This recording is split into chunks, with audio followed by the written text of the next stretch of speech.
Paano pumunta sa flagship center namin sa Causeway Bay? Una, baba po kayo sa Causeway Bay MTR Station. Tapos, hanapin nyo lang po ang exit F1.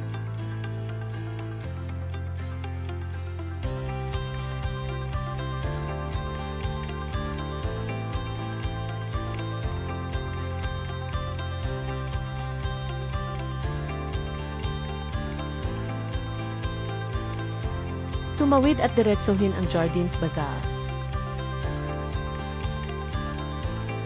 Patuloy lakarin hanggang sa makita ang tawiran.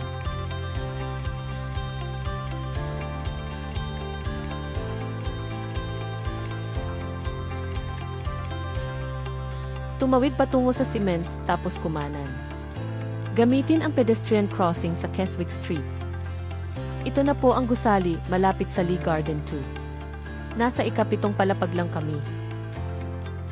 Ngayon, alam niyo na po kung paano pumunta sa flagship center namin. Halina kayo at mag-register na. Salamat po!